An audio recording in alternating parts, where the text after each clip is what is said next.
12వ అధ్యాయం.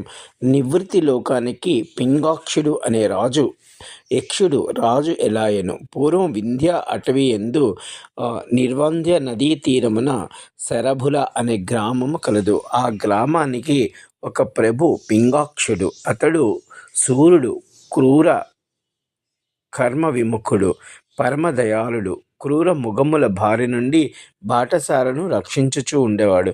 నమ్మిన వాటిని, నిద్రించుచున్న వాటిని, నీరు త్రాగుచున్న వాటిని, గర్భవతులైన పశుపక్షాదులను వధించకుండా ఉండేవాడు. బాటసారులు అలసటను తీర్చేవాడు.